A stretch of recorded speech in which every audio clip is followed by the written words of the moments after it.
Estamos aqui mais uma vez na TV Gepost para uma conversa sobre um assunto muito importante na atualidade. Estamos vendo que o capitalismo não tem mais condições de garantir a sobrevivência mínima da maioria da humanidade.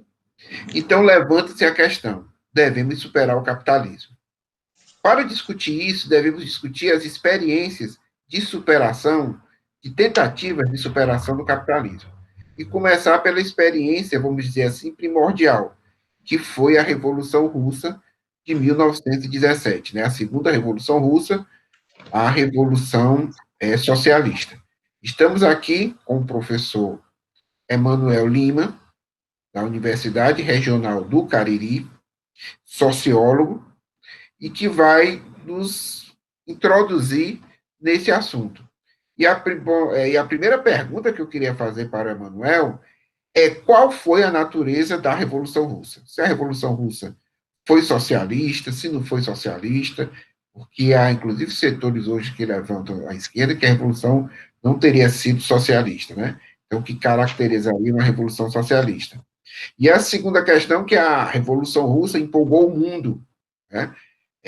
O movimento dos trabalhadores internacionalmente cresceu, se desenvolveu, se consolidou, graças à Revolução Russa, né, que influenciou, por meio disso, inúmeros intelectuais, inúmeros setores sociais que romperam com a hegemonia ideológica da burguesia, né, e se colocaram ao lado da Revolução Russa, né, e da primeira república dos trabalhadores e trabalhadoras da história.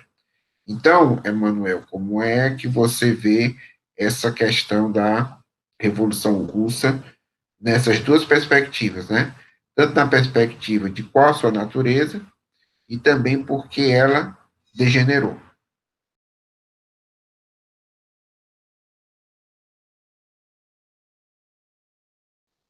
Pronto, as duas perguntas, elas estão entrelaçadas, né?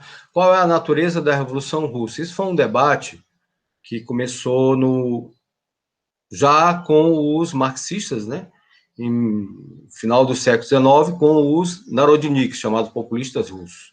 Os narodniks acreditavam num salto histórico que a Rússia poderia sair da sociedade agrária para uma sociedade socialista através da Comuna União, UMI, né?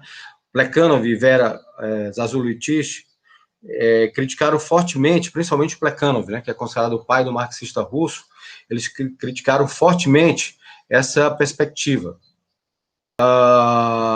Os dois vieram do movimento Narodnik, né, que esse movimento se iniciou em meados do século XIX, primeiro como uma tentativa de ganhar os camponeses, né, para a causa deles, né, como eles não lograram êxito, malograram, depois eles passaram para atividades terroristas, né, jogando bomba, matando personalidades, e o Plekhanov e Vera Zazulich, eles saem, certo? Eles rompem com essa perspectiva, exatamente no debate sobre a caracterização da revolução na Rússia, né? Em 1898 é fundado o POSTR, antes existiu o grupo Emancipação, né, do Trabalho, se eu não estou enganado, que o Plekhanov montou junto com ela, e a partir da criação do Partido Operário Social Democrata Russo, abriu-se um amplo debate sobre a caracterização da revolução, onde o grande líder, né, o Trotsky, aliás, o Lenin, né, defendia que a Revolução Russa era democrática, mas a Revolução iria instituir um governo, uma ditadura democrática do operariado e do campesinato. Os mencheviques defendiam que a Revolução Russa era burguesa e quem iria dirigir essa revolução seria a burguesia, né? E o Trotsky tinha uma outra perspectiva, que defendia que, devido ao atraso, devido ao desenvolvimento desigual e combinado, que ele vai elaborar isso mais na frente, né? Mas devido ao atraso da Rússia, a Revolução Russa era burguesa, isso ele não questionava, mas a burguesia ela não era mais uma burguesia democrática, revolucionária, ou seja, não iria dirigir uma revolução ao estilo jacobino. Então essas tarefas democráticas, elas passavam para as mãos da classe trabalhadora, que não iria se contentar em instituir um regime liberal, parlamentar, ela iria até as últimas consequências, entrando na fase socialista, né, que para Trotsky seria o preâmbulo da Revolução Mundial, como para Lenin também, certo? O governo, a ditadura democrática do operariado e campesinato seria o preâmbulo, né, antessala de uma Revolução Internacional. Essas eram as divergências. Em relação ao prognóstico da Revolução, né, quem venceu foi Trotsky, né? Porque o Lenin, nas teses de Abril, adota as teses do Trotsky, assim como o Trotsky também, que antes ele rechaçou muito a teoria da organização do Lenin, ele adota a teoria leninista do partido, né? Então, com as teses de Abril, o Lenin adota a tese da Revolução Permanente do Trotsky, a teoria da Revolução Permanente. Quando ele chega do trem, né, em abril, depois, quando a Revolução de Fevereiro foi vitoriosa, né, para tentar dirigir a Revolução da classe trabalhadora na Rússia. Então, a Revolução Russa, ela combinou, né, a etapa democrática e a etapa socialista, né? Os soviets, os trabalhadores tomam o poder em fevereiro, né, mas aí, devido ao atraso da consciência de classe dos trabalhadores, devido à visão conciliadora dos mencheviques, né, e dos socialistas revolucionários, eles entregaram o poder, né, ao governo provisório, que teve como dirigente o príncipe Lvov. Né, mas a classe trabalhadora, já a partir daquele momento, cria um poder dual que vai se estabelecer até outubro de 1917, né, que será resolvido com a tomada do poder, apoiado pelos soviets, em outubro de 1917. E por que a Revolução Russa se degenerou?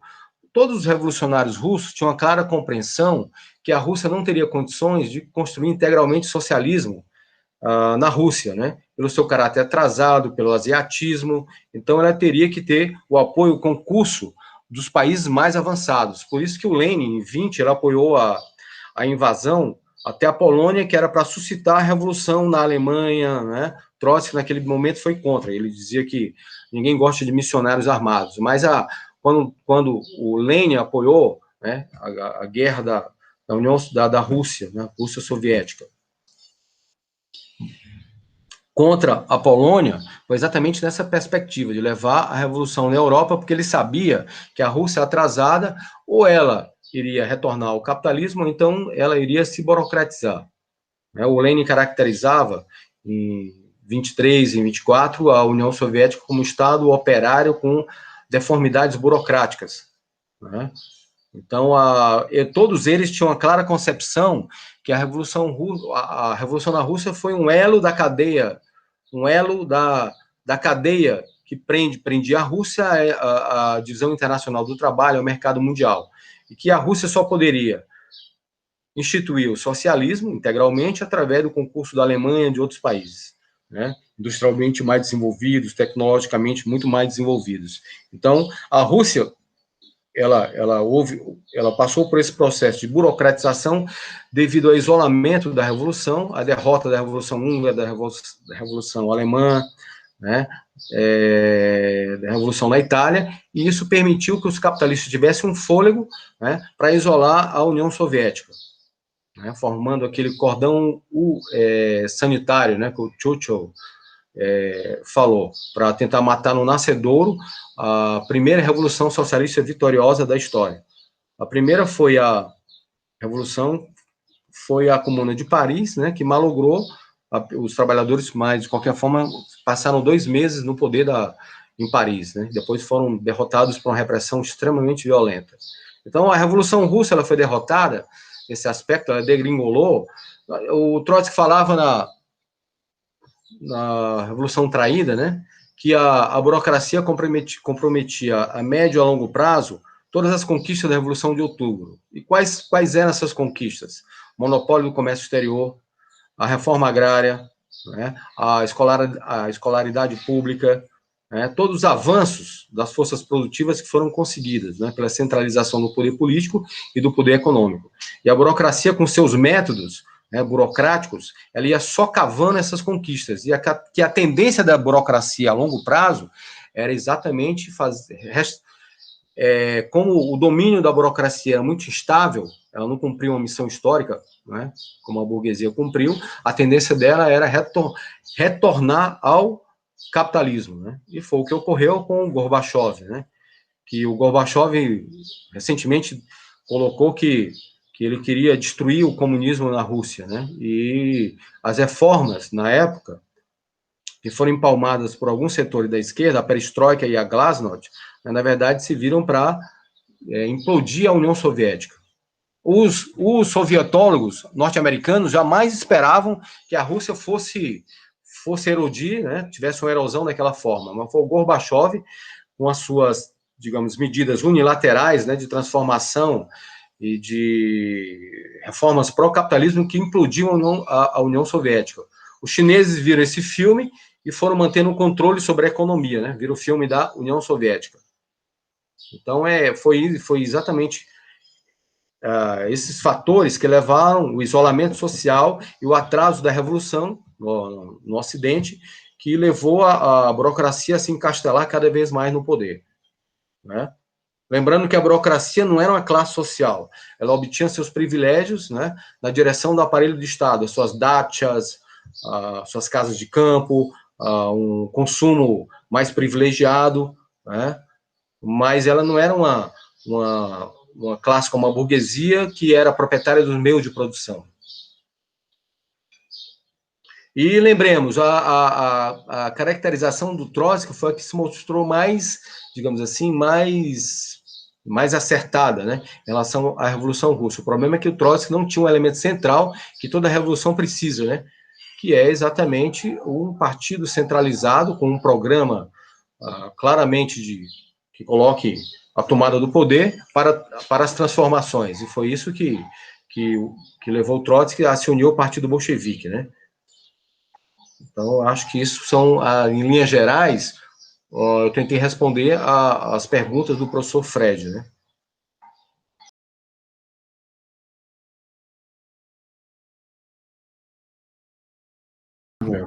A partir do que você falou, como podemos situar historicamente o papel da União Soviética no século XX, certo? Principalmente a partir da Segunda Guerra Mundial e de todo aquele processo da denominada Guerra Fria, né? Porque isso é Certo. muito importante. Qual foi o papel da União Soviética, como diferenciar a burocracia das conquistas da Revolução Russa, né? Porque no movimento operário você tinha duas posições extremadas, né? Você tinha uma posição que era de total capitulação à burocracia soviética, né? E também você tinha uma outra posição extrema, que você criticava a burocracia soviética, mas, ao mesmo tempo, atacava as conquistas da Revolução Russa. E, dentro disso, como é que você vê as divergências internas do chamado, do denominado, né, bloco socialista, certo? Por exemplo, a questão da China, né, e União Soviética, a questão do Tito, certo, em relação à União Soviética, né? Depois do Khrushchev, né, a própria Albânia também se indispôs com a União Soviética, e também uma questão muito interessante, eu gostaria que você procurasse abordar, esclarecer o que é que significa realmente um Estado operário, né, porque o Trotsky caracterizou a União Soviética como Estado operário burocratizado, então Estado operário degenerado, essas coisas todas.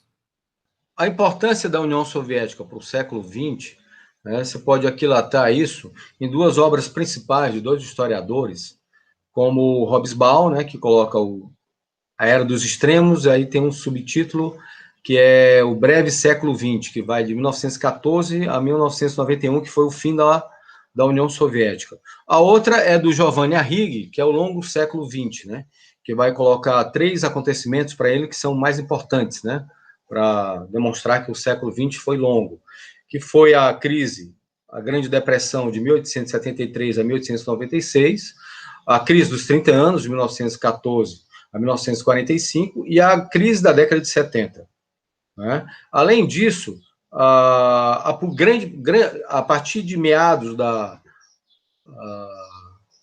do século XX, a política da principal potência hegemônica capitalista, né, ocidental, que era os Estados Unidos, a sua política foi ditada exatamente em confronto com a União Soviética, né, que era a Guerra Fria. Mas, de qualquer forma, se nós pegarmos o Noam Chomsky, ele vai dizer que antes da declaração oficial da Guerra Fria, em 47, existiu uma primeira Guerra Fria que quando os bolcheviques tomam o poder, né? Então começa uma forte repressão nos Estados Unidos contra os trabalhadores, né? Para impedir qualquer avanço do movimento socialista nos Estados Unidos. A importância da União Soviética, ela pode ser notada em vários aspectos, né? Desde do estado de bem-estar social, porque ele passou a existir por causa do exemplo da União Soviética, que tinha altos índices de escolaridade, saúde pública, né? A União Soviética saiu de um país agrário, semi-feudal, né? Com ilhas de industrialização, Petrogrado, Moscou, né? Que antes Petrogrado era São Petersburgo, para um país que conseguiu vencer a Alemanha nazista na Segunda Guerra Mundial. Para a gente ter ideia desse feito, na Primeira Guerra Mundial, né, os russos só conseguiram vencer o Império Austro-Húngaro, porque eles já estavam se desmilinguindo. Mas quando eles enfrentavam os alemães, que era uma potência industrial e militar muito acima, eles foram derrotados, né, de forma humilhante, como na Batalha de Tannenberg. E muitas vezes os russos lutavam sem botas, sem armamento. Isso mostra o atraso, né, e como o czarismo foi desastroso, né, ao levar a Rússia para a Primeira Guerra Mundial. E por que ela levou a Rússia para a Primeira Guerra Mundial? Porque com a derrota da Revolução de 5, o czar fez algumas promessas, né, Manifesto de Outubro, de estabelecer uma Duma, né, que é o parlamento, algumas garantias de liberdades democráticas, etc. Mas isso em 6, certo? Quando a Revolução refluiu, ele, através do seu ministro Stolypin, né, instituiu uma fortíssima repressão contra a classe trabalhadora, que o mandato do Stolypin ficou de 1911, aliás, 1906 até 1911, quando ele foi assassinado. Mataram mais de 4.000 pessoas a repressão, né? E houve também uma retomada do crescimento econômico, né, a partir de 6. E a repressão fez o movimento refluir. Em 12 e 14, começa um reaquecimento do movimento operário e popular com o crescimento das greves, que o Trotsky coloca na história da Revolução Russa. A gente pode ver isso por gráficos, né, em termos numéricos, o número de grevistas e as fábricas que foram entrando em greve. Então, o czar sabia que eles estavam entrando num mar revoltoso, que eles iam entrar num período também de grandes lutas. Então, por isso que ele levou a Rússia à entrada na Primeira Guerra Mundial, para tentar arrefecer o movimento dos trabalhadores, e isso ocorreu inicialmente, porque uma parte do operariado foi recrutado para lutar na frente, né, de batalhas. Houve um grande fervor patriótico, e o movimento foi dos trabalhadores, tanto os mencheviques como os bolcheviques, foram fortemente reprimidos, né? Então, mas em 1917, né, com as derrotas da Rússia czarista na guerra, em 16 o czar assume o controle geral da guerra e vai assumindo todos os ônus da derrota, desabastecimento, a falta de linhas de comunicação, de transporte, a fome que começou a graçar na Rússia, né, devido à imperícia da burocracia. Isso acabou levando a população a se mobilizar, e principalmente nos bastiões da classe trabalhadora, Petrogrado, Moscou e algumas outras cidades, elas se levantaram, se insurgiram, né, e levaram o czar a abdicar. Então, aí começa a verdadeira epopeia da Revolução Russa, né, que passou por diversas fases, inclusive uma guerra civil incruenta, né, que morreram milhões e milhões de pessoas. E a guerra civil foi uma tentativa de estrangular a nascente Revolução Russa. 14 países invadiram a União Soviética. Inclusive, os Estados Unidos, do democrata Woodrow Wilson, mandou tropas para lá, assim como a Inglaterra, né, a Alemanha, enfim, diversos países. Mas não conseguiram estrangular a Revolução Russa, porque os bolcheviques formaram né, o Exército Vermelho, através do seu comandante, o Leon Trotsky, que nunca tinha participado de uma academia militar, mas teve a experiência, né, ele lia muito sobre a guerra, leu sobre Clausewitz, né, como o Lenin tinha lido também, e ele acompanhou a guerra nos Balcãs de 12 a 13, né, e pôde extrair algumas lições da guerra dos Balcãs, e a partir daí ele formou um exército, né, poderoso, que levava em conta não só o aspecto militar, mas o aspecto político, né? E conseguiu vencer, certo? Através de uma guerra extremamente violenta, como eu falei anteriormente, os 14 países, né, que invadiram a União Soviética. A importância da União Soviética, ela pode ser medida pelas artes, né? O cinema do Eisenstein, né? Que influenciou as artes soviéticas, influenciaram a escola de Bauhaus na Alemanha, né? Influenciaram as artes gráficas, influenciaram os meios audiovisuais, né? E outra coisa, principalmente no campo político. O PC chinês foi criado em 1921, um ano antes da fundação do Partido Comunista Brasileiro. Vai ser esse PC que vai fazer a segunda maior revolução do século XX, que foi a Revolução Chinesa, né? Em 49.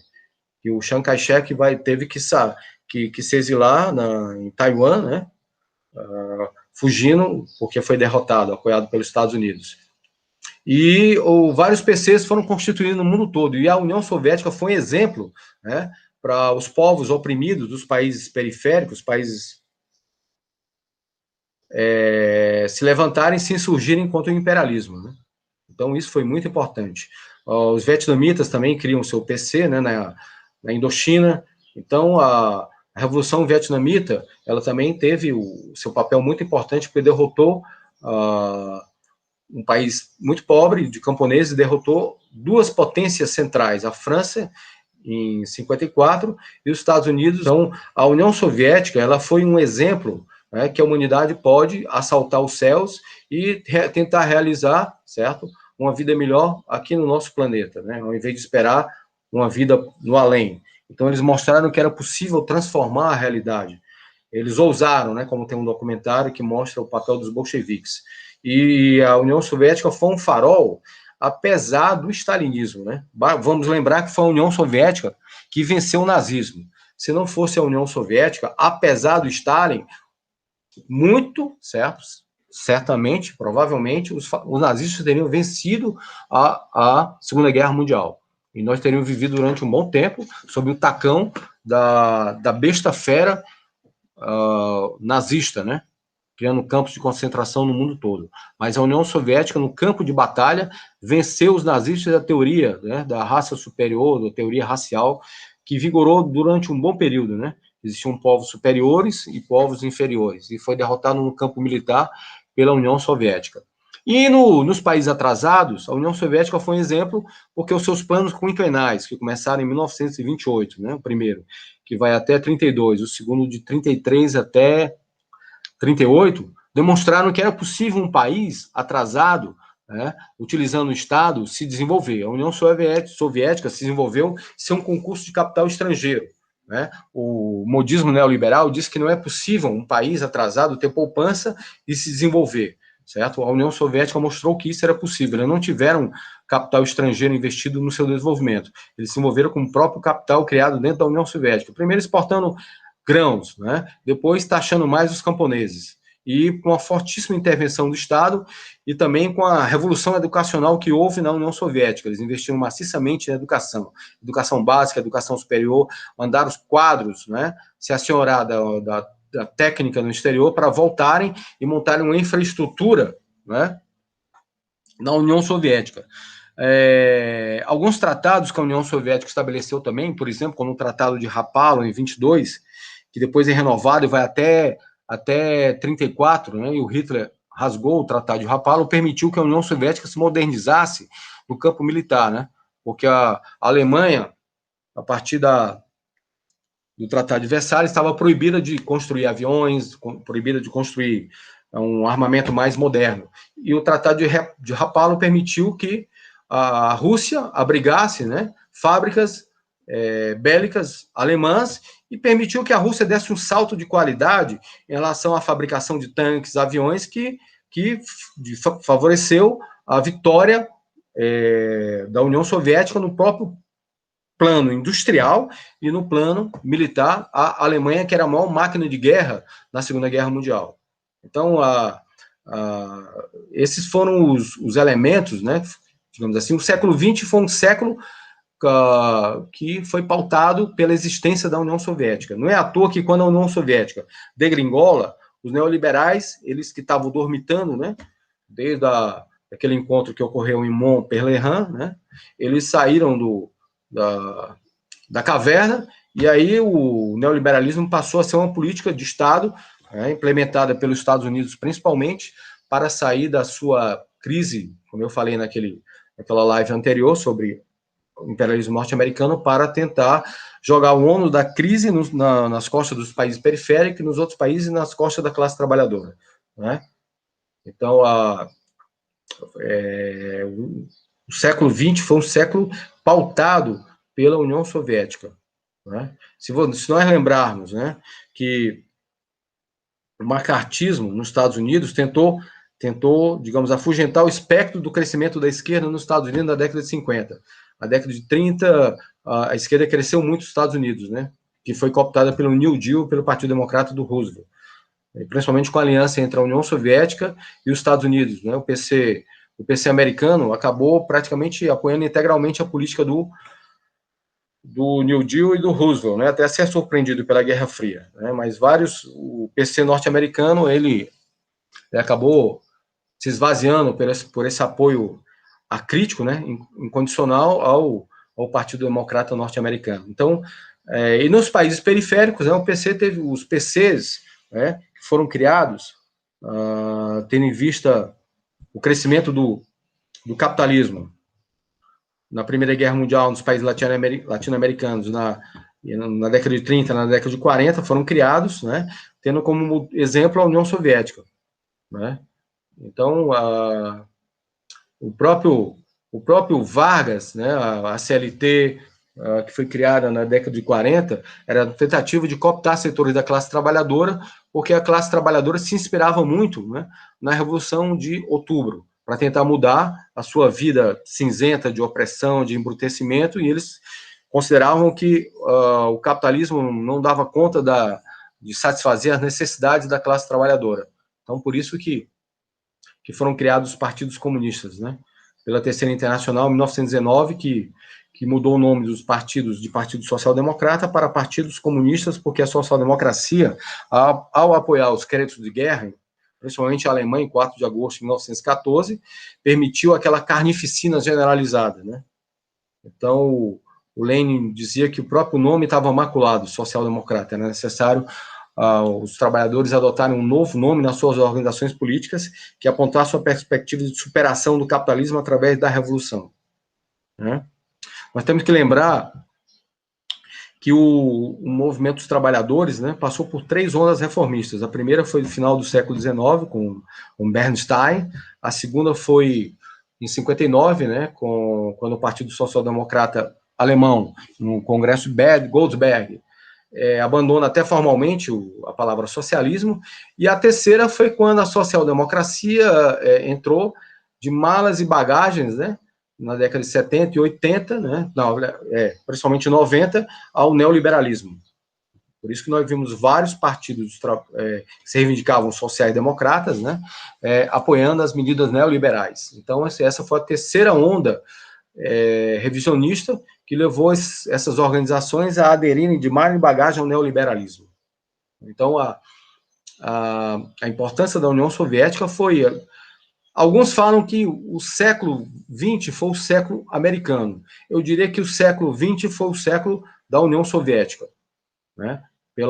Pelo grau, né, digamos assim, de impacto que a Revolução Russa e a presença da União Soviética causou no mundo todo, né?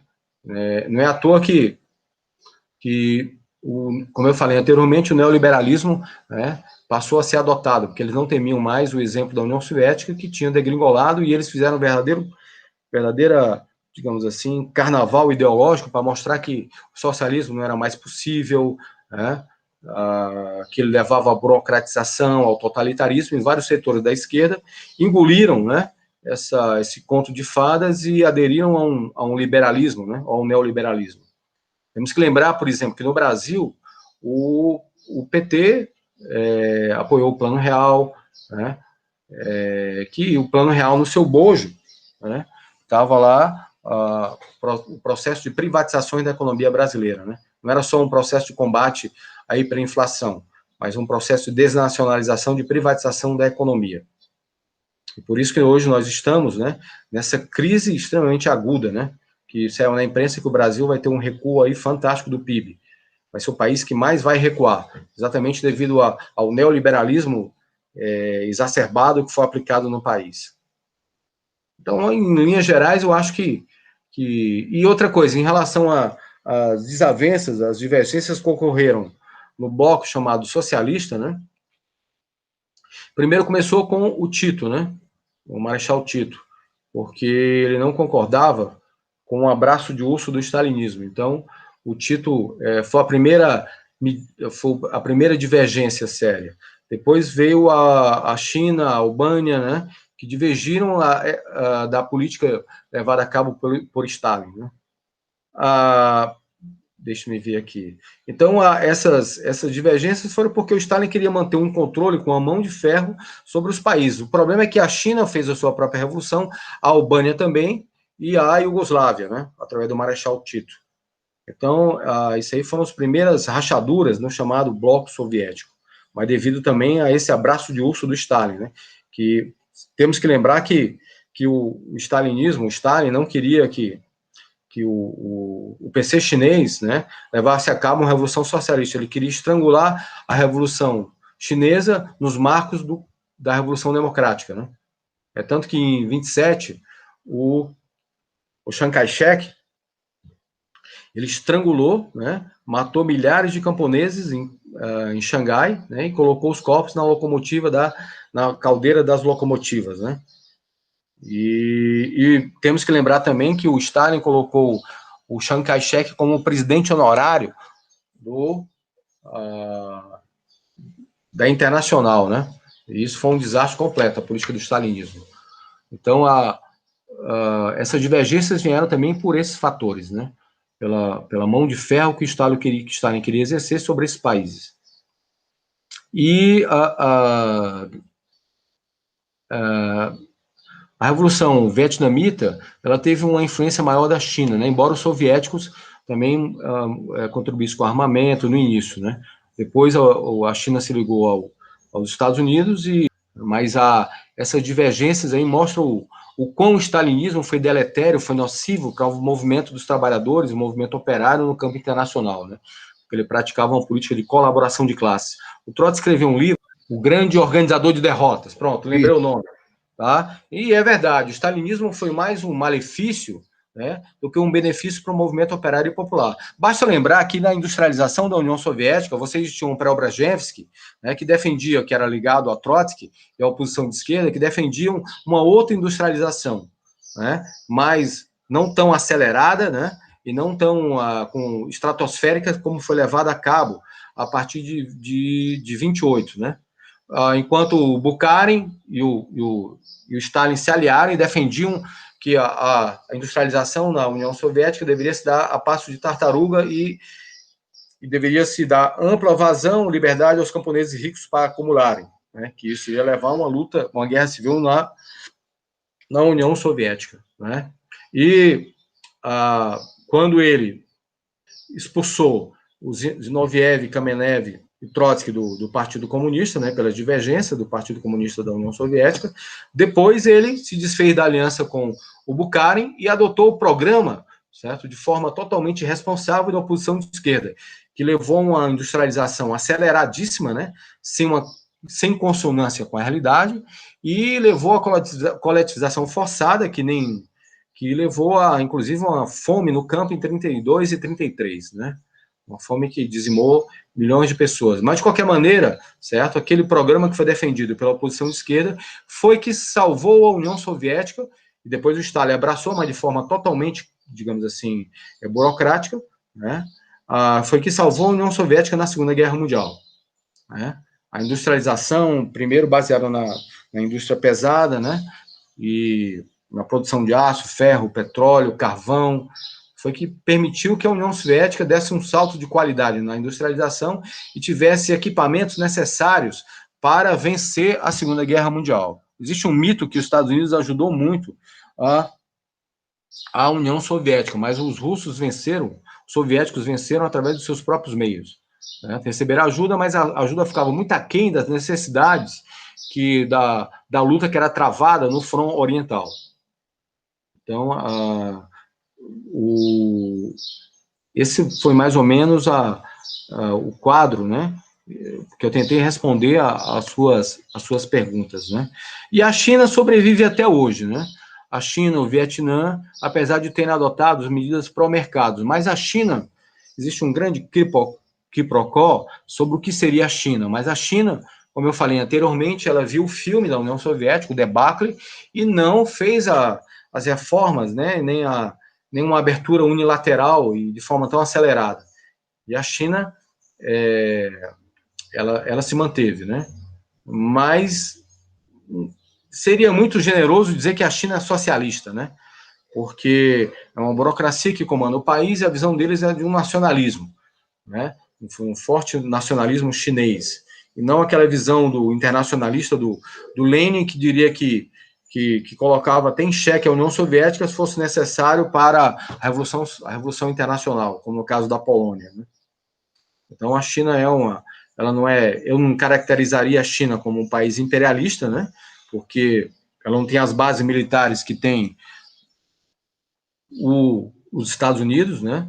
Ela não tem as multinacionais norte-americanas, né, que dominam grande parte do mundo, nem o sistema financeiro, né, e nem impõe a política que os Estados Unidos impõem aos outros mundos, né, ao mundo, aliás, desculpem, né. Mas, de qualquer forma, existe hoje um multilateralismo, né, China, União Soviética, ou Rússia, né, e que permite o avanço da classe trabalhadora no campo internacional, esse multilateralismo, né. E a China, ela se desenvolveu graças à Revolução de 49. Se não fosse a Revolução de 49, diferente do mito, tá, liberal, né, a China não seria o que é hoje. Vamos lembrar também, por exemplo, os liberais dizem que a Coreia do Sul ela se desenvolveu graças ao mercado. Até a Coreia do Sul, ela instituiu planos quinquenais com o general Park Chung-hee. Fez uma reforma agrária na década de 70. A Coreia era mais atrasada que o Brasil. Estatizou o sistema financeiro, investiu fortemente na educação básica e no ensino superior para permitir um processo de industrialização. A Coreia do Sul era mais atrasada que o Brasil, mas ela adotou elementos que fariam corar de vergonha até um liberal. Então, ou seja, a Coreia do Sul se desenvolveu baseada em planos quinquenais que a União Soviética adotava. A Coreia do Sul capitalista. Então, isso mostra o exemplo, né, que a União Soviética ela dava para o mundo, né? Em 70, a União Soviética ainda existia. E a Coreia do Sul se transformou numa potência econômica, né? Que era muito mais atrasada que o Brasil. Hoje a Coreia tem várias marcas de carro no plano internacional, ela desenvolveu a fronteira tecnológica através dos computadores, através de celulares, exatamente porque ela não caiu no conto de vigário, certo, do liberalismo, do livre mercado, né? O Estado atuou fortemente na economia, né? Os países que adotaram essa teoria do livre mercado, eles só sobraram. O Brasil é o maior exemplo disso aí, a Argentina, o Chile, o Equador, etc., né? Que adotaram a cartilha do consenso de Washington, a cartilha neoliberal. Então, se a gente olhar, muitos elementos, né, do século XX ainda estão no século XXI. E o Lenin dizia que o imperialismo significava guerras, revoluções, contra-revoluções, e isso permanece ainda no século XXI, porque o capitalismo ainda é existente, né? Então, nós veremos pela frente revoluções, contra-revoluções, a crise maior do capitalismo, como nós estamos assistindo, e a classe trabalhadora se desvencilhando dessas ilusões parlamentares e que é possível melhorar a sua vida dentro do marco do capitalismo, né? O capitalismo está mostrando a sua verdadeira face hoje com essa crise econômica, que nós estamos entrando numa grande depressão e na crise pandêmica. Então, o socialismo, ao invés de ter sido enterrado, como pensavam os liberais, com o fim da União Soviética, com os ideólogos, né, como o Fukuyama e outros, né, e soltaram fogos de artifício dizendo que aquilo era a vitória definitiva, era um novo século soviético, ou novo século americano, que estava se abrindo com o fim da União Soviética. Na verdade, os Estados Unidos estão numa crise profunda, né? E abre espaço para a classe trabalhadora agir, certo? E transformar a realidade. Agora, para isso, a Revolução Russa é muito atual. É preciso um programa claramente revolucionário, um partido que transforme, que aglutine a classe trabalhadora sob a base desse programa. Sem isso, né, nós não teremos uma revolução que tire a classe trabalhadora da barbárie. A própria Naomi Klein, que escreveu aquele livro, o Doutrina do Choque, né, foi a tese dela de doutorado, ela escreveu um livro dizendo, não basta dizer não. E é verdade, certo? Ela é uma desenvolvimentista, digamos assim, mas não basta negar, nós temos que apontar uma perspectiva superadora. Não é o caso dela, né? Ela defende um New Deal, desenvolvimentismo. Mas no nosso caso, não. Nós defendemos a única solução para a humanidade, né, para pôr fim à barbárie, à miséria, à estagnação econômica, o retrocesso social, o avanço da extrema-direita, é a revolução socialista. Né? Não podemos mais tecer ilusões, né, de um novo New Deal, uma nova reorganização no mundo sob bases capitalistas que levem a grande desenvolvimento dos países periféricos. Né? E mesmo esse desenvolvimento dos países periféricos só ocorreu em alguns países, não todos. Né? Então, eu acredito que tenha respondido às perguntas do professor Frederico Costa.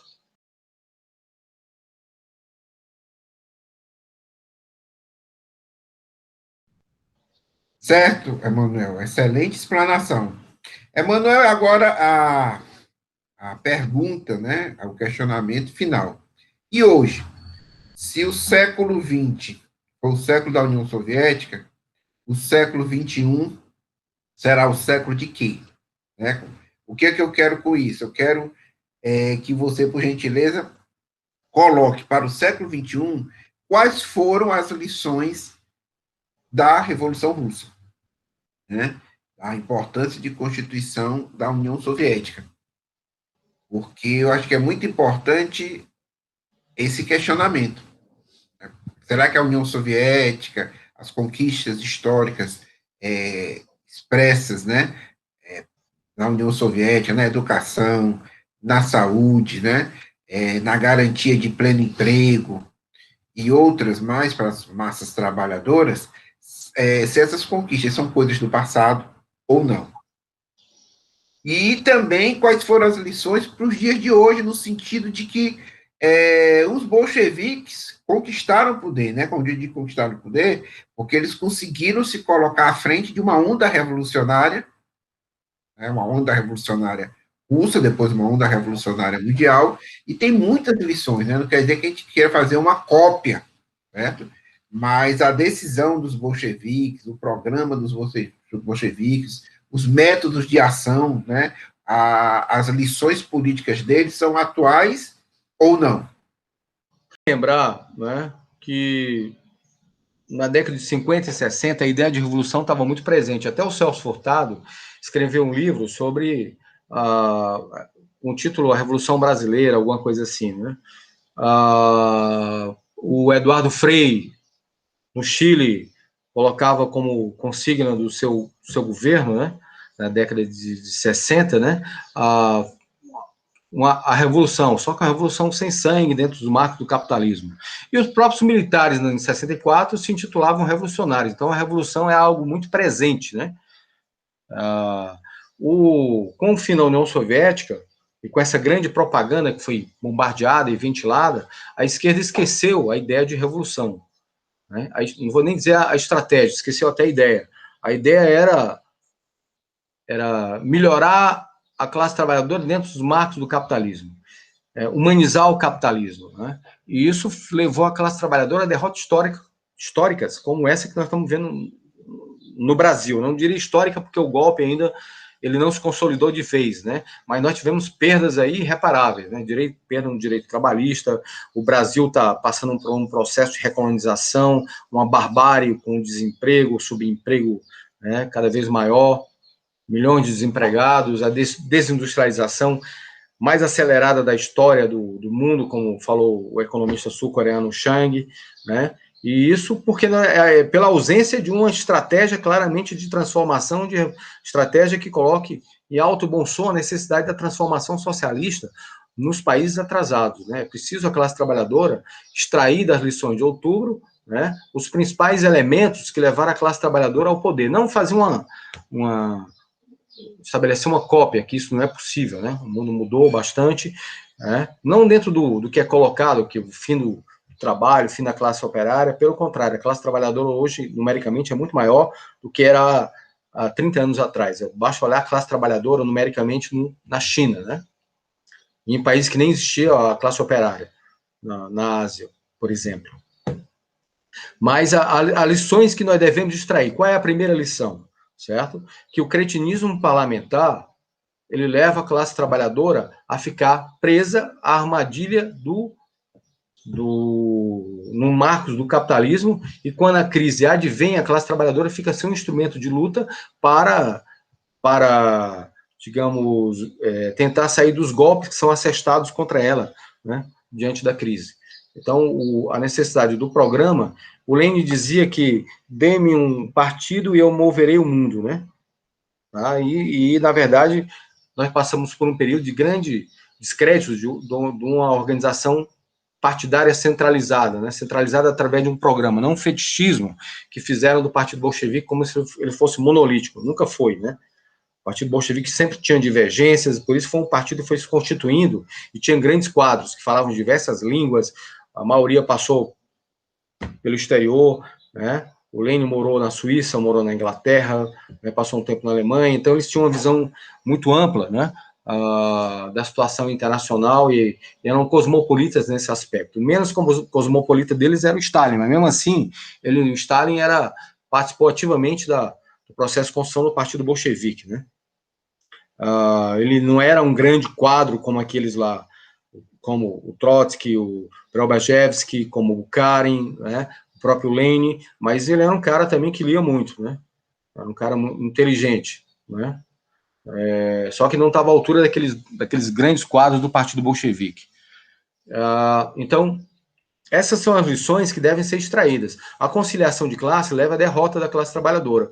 Os bolcheviques, o próprio Trotsky dizia o seguinte: se o Kornilov tivesse dado o golpe em 1917, quando ele transferiu tropas para se dirigir a Petrogrado, não é? Se ele tivesse sido bem sucedido, né, ali teria se instituído talvez um primeiro regime bonapartista com fortes características fascistas, né? E havia uma repressão extremamente sanguinária na Rússia naquela época.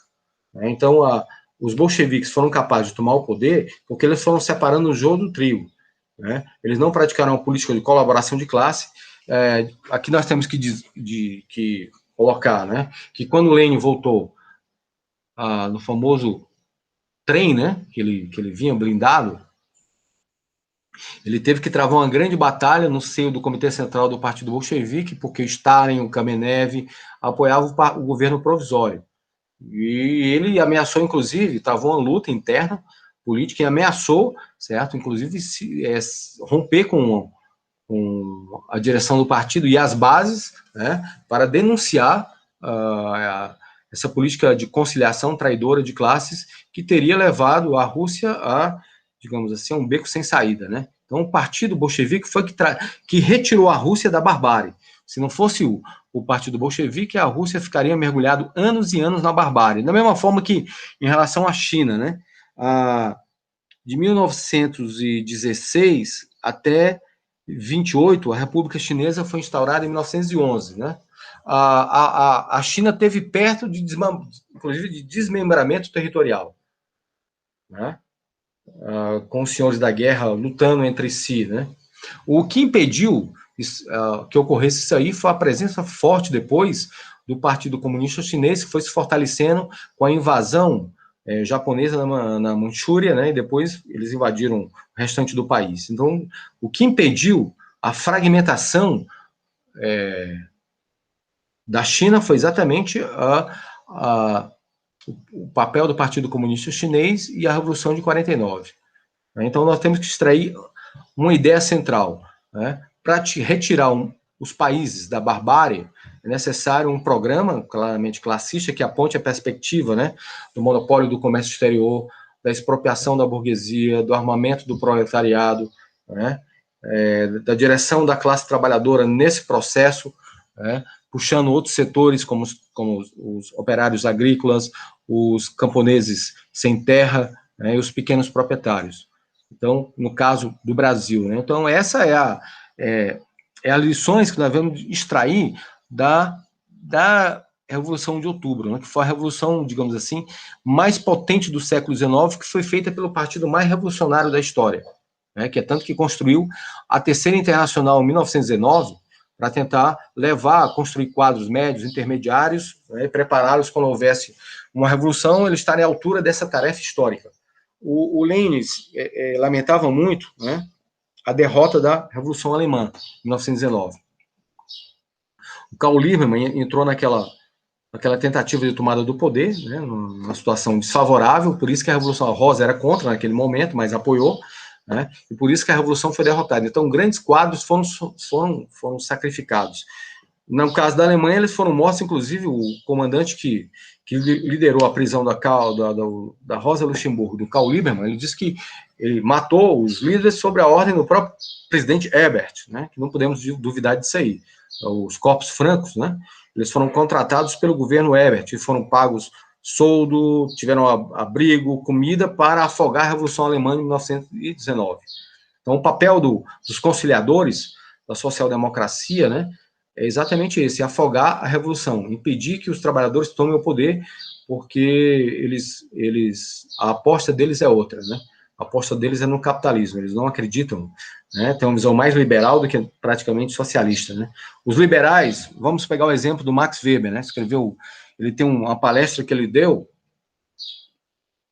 para oficiais austríacos, onde ele expõe o que seria o socialismo na visão dele.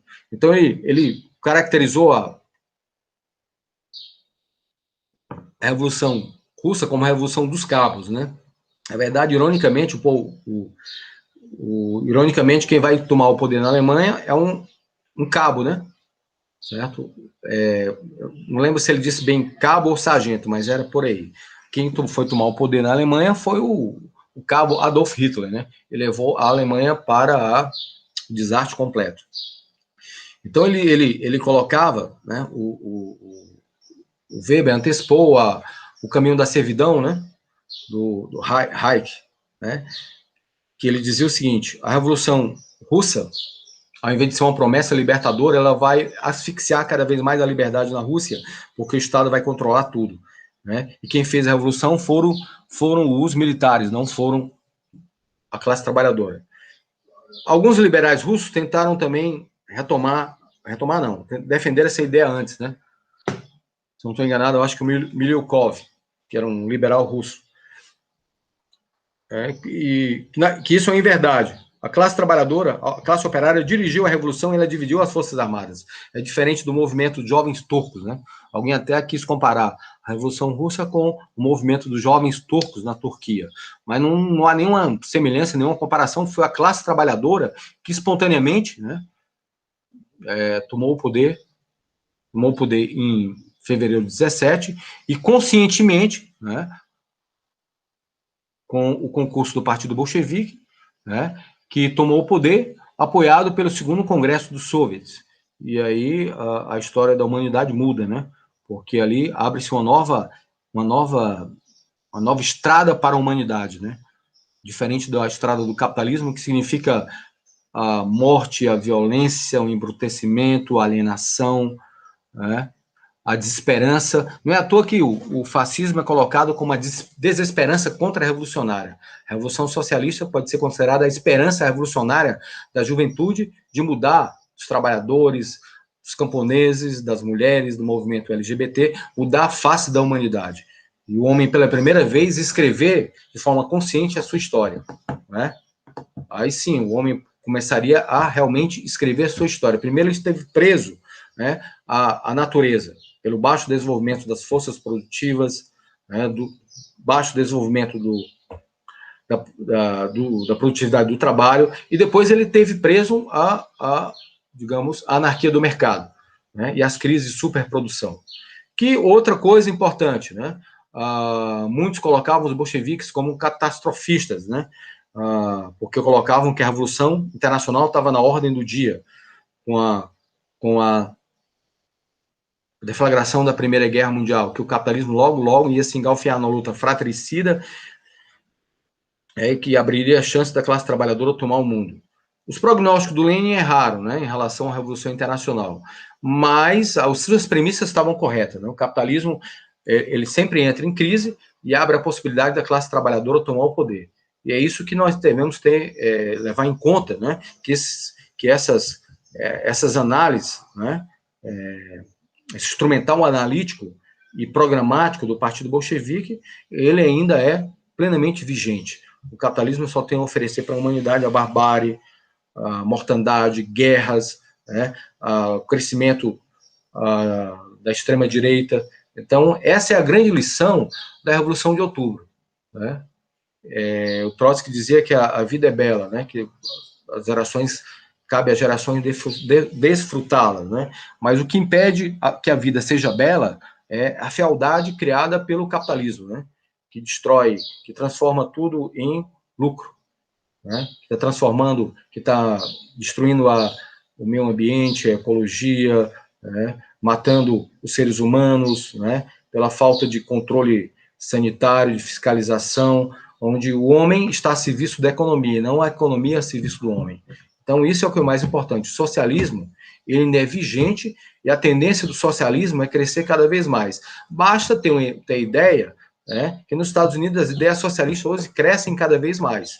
O Bernie Sanders, que não poderia ser caracterizado como socialista, e não, né, do Partido Democrata, é uma demonstração disso aí. As esperanças que Bernie Sanders teve são as esperanças da classe trabalhadora, que é possível outra saída, que não a saída apresentada pelo Partido Democrata ou pelo Partido Republicano nos Estados Unidos. Então é necessário retomar o fio da meada, certo, da luta da classe trabalhadora norte-americana, que foi uma história de muitas lutas, né, de muita violência contra a classe trabalhadora, muita violência contra os negros, né? Então, o século XXI, acredito que vai ser o século do socialismo, né? Porque a disjuntiva que a Rosa Luxemburgo, que infelizmente foi assassinada, né, ela colocava para a humanidade: o socialismo ou barbárie. Eu aposto no socialismo, né? Aqueles que buscam conciliação de classes, eles tendem a apoiar a barbárie, porque o capitalismo, ele não pode ser humanizado, né? O capitalismo é a barbárie elevada à enésima potência. A sua época histórica, que foi onde o capitalismo foi progressista, né, isso já passou há muito tempo. Desde a assunção do imperialismo, a partir do final do século XIX, início do século XX, o capitalismo entra na sua fase de decadência histórica. Então, é esse mais ou menos, digamos assim, o horizonte que se descortina para a classe trabalhadora no campo internacional. No Brasil, nós estamos vendo que é uma posição semelhante aos mencheviques, né? Que é a posição de conciliação, a posição de estabelecer uma frente ampla com o PSDB, com o DEM, né? Está mostrando qual é a verdadeira face. Eles votaram agora recentemente no Congresso, no Senado, né? Numa comissão, a privatização da água, né? Ou seja, no momento que a população precisa de mais água para lavar as mãos, e mostra que, como o Estado foi retirado, né, da economia brasileira, a população vive mais à mercê de doenças, de pandemias, de epidemias, eles estão querendo privatizar a água para lucrar ainda mais digamos assim, com o sofrimento da população. Então, isso é uma posição claramente menchevique, né? Os mencheviques apostavam na conciliação com o partido cadete, né? Que era o Partido Liberal, né? Que não queria revolução, eles queriam até que o czar permanecesse no poder e estabelecesse uma monarquia constitucional, né? O czar foi obrigado a abdicar porque os trabalhadores não aceitavam mais o czarismo, e depois esses setores conciliadores tentaram a todo momento impedir que os soviets tomassem o poder, né? Mas os bolcheviques travaram uma luta de fevereiro até outubro para tentar dirigir a classe trabalhadora para a tomada do poder. Houve os incidentes, né, as manifestações de julho, né, onde houve um certo aventureirismo, né, de tentar tomar o poder sem condições ainda. Houve uma fortíssima repressão. Logo após a ofensiva de Brusilov, né, que eles tentaram dar uma última arremetida para tentar ver se conseguia algumas derrotas para tentar galvanizar novamente a classe trabalhadora sobre digamos assim, o patriotismo, para tentar encurralar o Partido Bolchevique nas cordas. Mas houve novas derrotas e isso permitiu que o Lenin, com a sua palavra de ordem, paz, pão e terra, que o Lenin era brilhante, né, levou a Revolução Russa através dessas três bandeiras democráticas: paz, retirada da guerra; pão, a população estava passando fome, né, e terra, para o camponês que tinha fome de terra. Então, hoje, nós temos que levantar, diante dessa crise, bandeiras democráticas.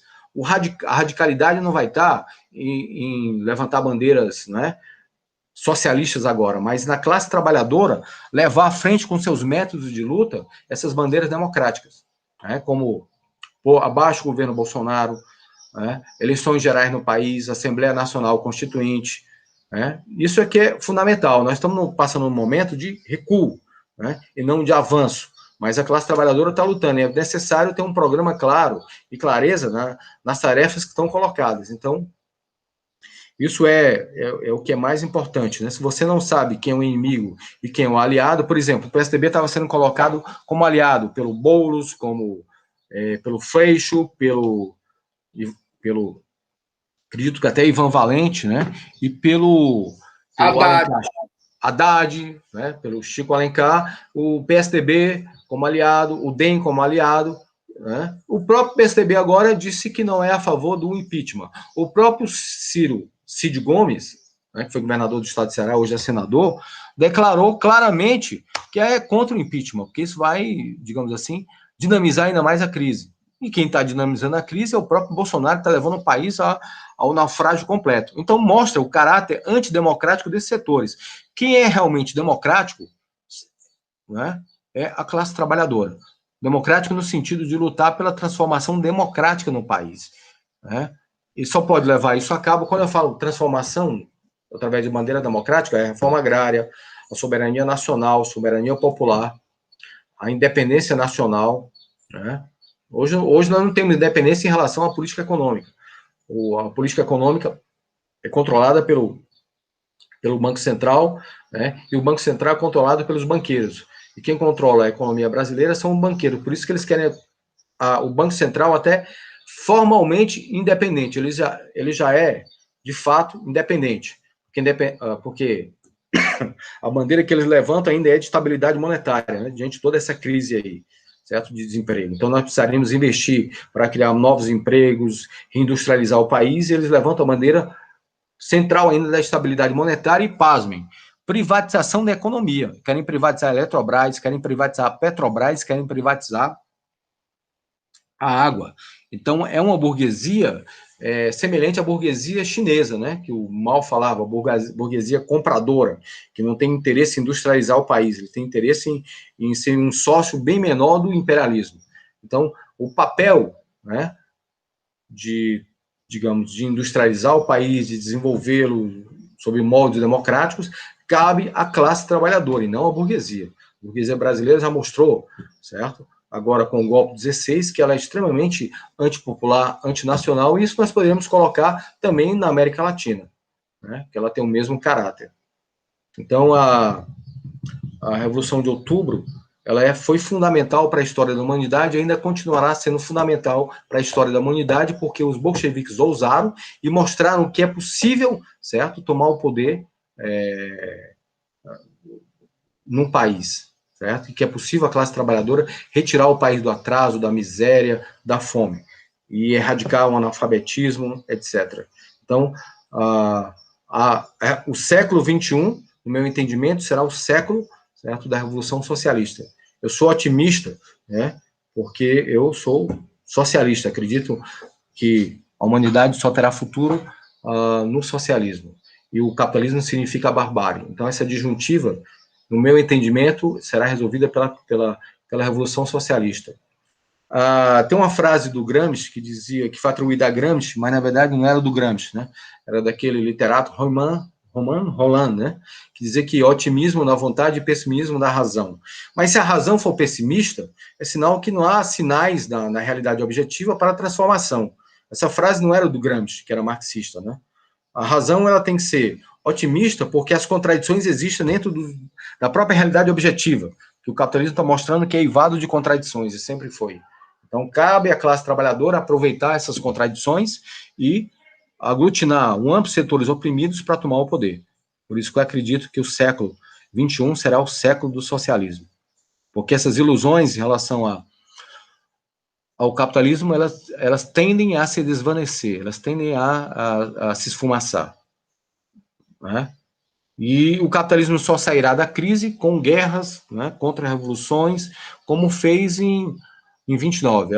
O capitalismo só foi sair da crise de 29 através, né, da destruição maciça das forças produtivas e novo redesenho do mundo. E os Estados Unidos saiu vitorioso economicamente porque os seus principais adversários econômicos na Alemanha, na Europa Ocidental, foram destruídos. Né? A Alemanha, a França, de certa forma, né? O Japão foi destruído na Ásia, então os Estados Unidos ficou numa situação muito confortável. Né? Não é à toa que a crise explode em 1970, porque esses países reconstituíram seus parques industriais e a sua economia. Aí o mundo começa a entrar numa crise novamente, tá? Que teve várias marchas e contramarchas, até nós chegarmos à situação que nós nos encontramos hoje. Eu acho que isso acho que eu coloquei nos rasgos gerais, certo? O que tu perguntaste nesse último módulo. E agradecer pelo convite, né? Que me foi feito. E convidar todo mundo a assistir as lives, os vídeos do GEPOST, do IMO, né? Que são muito importantes na tarefa de formação, né? Hoje nós temos uma juventude que não se formava, que não se forma como na década de 80. Na década de 80, quando eu comecei a militar, final de 70 e início de 80, nós discutimos muito a Revolução Russa, né? Discutimos muito marxismo, líamos muito, então isso é importante, estudar, né? Organizar e tentar transformar a realidade. Então, eu acho que isso é o que é fundamental nas colocações que eu fiz agora. Muito obrigado.